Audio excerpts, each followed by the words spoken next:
This is the Chapter 1 video review for biology. Keep in mind these topics I'll talk about are based on what people in the class indicated were muddiest points. So if I don't cover everything, it doesn't mean it's not important for you to study going forward or to know going forward. These are just the main issues that were identified by your class. For example, what I mean by that, this video I'm going to talk about just a few of the objective points that were in here. All 15 of these Chapter 1 objective points are something you should be able to know for the quiz or for the test, as well as the vocabulary terms. And I think for Chapter 1, if I'm looking at this, the terms I just highlighted there are the vocabulary terms from Chapter 1.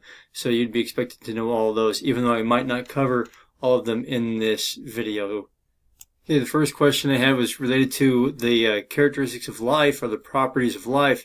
And keep in mind, these are not like the definition of life or the laws of life. These are properties that living things possess. And because of that, and because there's a lot of variety in life, you need to think a little bit about how they apply. For example, this characteristic or property called reproduction. How do living things reproduce? Some things reproduce by just one single cell splitting and becoming two. That's asexual reproduction.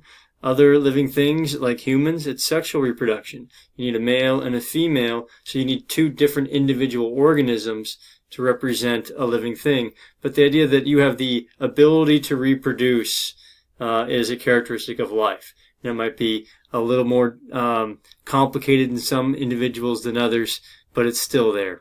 One specific part of the characteristics of life that had several questions related to it was the difference between growth and development. So growth, the increase in size of an organism, whether it be a single cell growing or a multicellular organism, the cells in it dividing and becoming more numerous inside. Both those would be growth.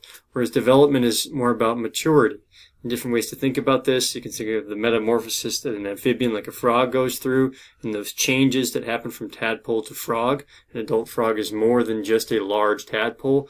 It has made many physiological and anatomical changes. It gets feet, it gets lungs, replacing the gills. It gets eyeballs, its diet might change. There's lots of changes. And you went through the same changes or going through those changes as you develop from a newborn baby into a full-grown adult.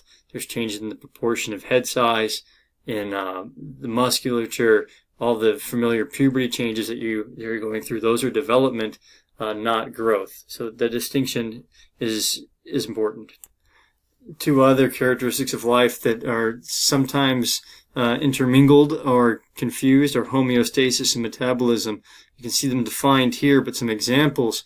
Homeostasis, like how do you maintain a body temperature? How do you maintain it so it's not too cold, not too hot, or the amount of sugar or food chemicals inside your body. So do you have more glucose or less glucose? Your body will use hormones or chemical signals to control the amount of sugar in your blood.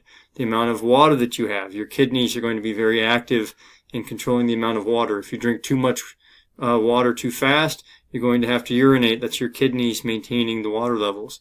Or salt levels in your body will also be controlled. So that's homeostasis. Whereas metabolism, as you can see, is defined more of a chemical reactions going on inside of your body to break down food, to release that energy.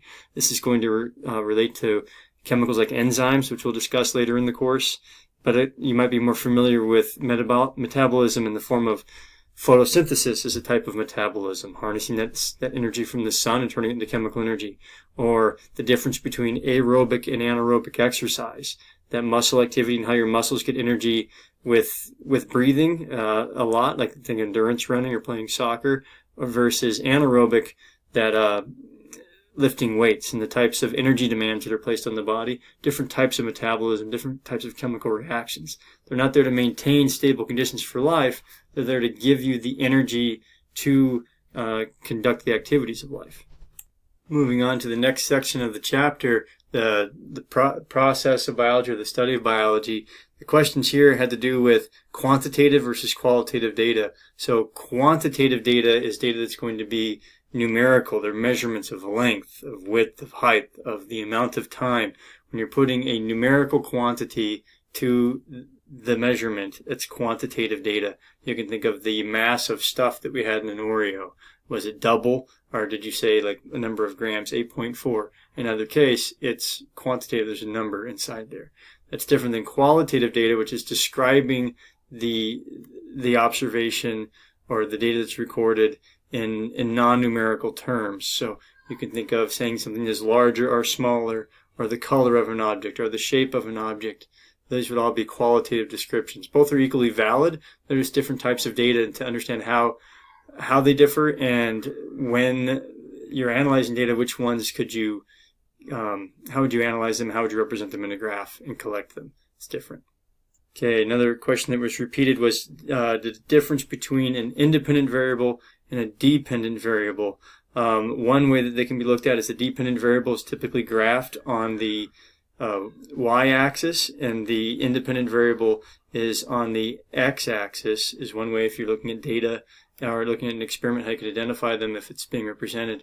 There's some definitions I can put up here. So the dependent variable is what you're measuring. The independent variable is what is being purposely manipulated in the experiment inside there. And we looked at some examples. One of them we looked at was with the ferret in class.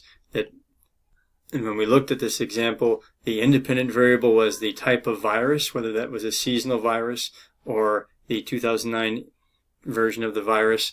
And then the dependent variable that was measured was what tissues were affected by that virus. So, or how did the infection vary in the nose versus the throat versus the lungs, right? And we could, even with this, the types of variables, did we have quantitative or qualitative data? You could get either from this experiment. So qualitatively, you could say that there was more of an infection in the lungs of the 2009 virus compared to the seasonal virus. We could actually count and say a percentage of cells that were infected, and that'd give you a number. But here we have the independent variable, dependent variable. Okay, the last question that was posted as a muddiest point on the class websites concerned the parts of a light microscope. What parts do you need to be able to know? Think of the parts that you used when you were in the lab. So yes, you should be able to identify the eyepiece, the stage where you put the slide, the objective lenses, the coarse focus, the fine focus. The diaphragm is very useful for adjusting the light, as of course was the light source, and maybe the intensity knob or the dimmer switch and the power switch. The concern here isn't so much that you're the master of every single part of a microscope, but you could identify them and know how to use the major components. So if there's a part of the microscope that you put your physical hand on during the microscope lab, yes, you should know what that part was. And while we're on the issue of microscopes, worthwhile to note the two types of electron microscope as well, the SEM, or the scanning electron microscope, and the TEM, that's the transmission electron microscope. Here you can see them just for a size comparison. They do fill a whole desktop. They're very large microscopes. They can see an object with greater magnification than a compound light microscope can, but they have some big restrictions. The number one restriction being that the specimen has to be dead, so there's no living observations taking place with electron microscopes, and there can also be no color, and we like to have color images. Now I want to add, there was no question on it, perhaps because it was towards the end of the chapter, but what base units of the metric system should you be familiar with? Of course, you should know the meter and the kilogram and the second. We're not going to deal much with electric current, so you don't need to worry too much about the ampere. With temperature, yes, the base unit is Kelvin, but since Kelvin and Celsius use the same scale, meaning 1 degree Kelvin is the same as 1 degree Celsius, we're going to use the Celsius scale. It's just far more common. It starts at 0 at freezing of water and 100 degrees for the boiling of water. It's much more convenient for our scale and our experiences here on Earth. You will not need to know the mole and the candela inside there. We won't be concerned with those. When it comes to the prefixes of the metric system, yes, we will be dealing with some mega things at time, but kilo, like kilograms, kilometers, are going to be more common for us, as are centi, milli, and what's not listed here, the micrometer. You would need to know your micrograms, your micrometers. We're going to be using microscopic observations throughout the course, so to be familiar with the micro as well. Micro being a millionth of a meter, so a very small number. Okay, I hope this video was useful. I know chapter 1 seems pretty basic. As we go through, we'll probably have more than one video for each chapter, for each unit, as we explore more and learn more about biology. And I'll look forward to hearing your suggestions for how I can make these videos more useful to you.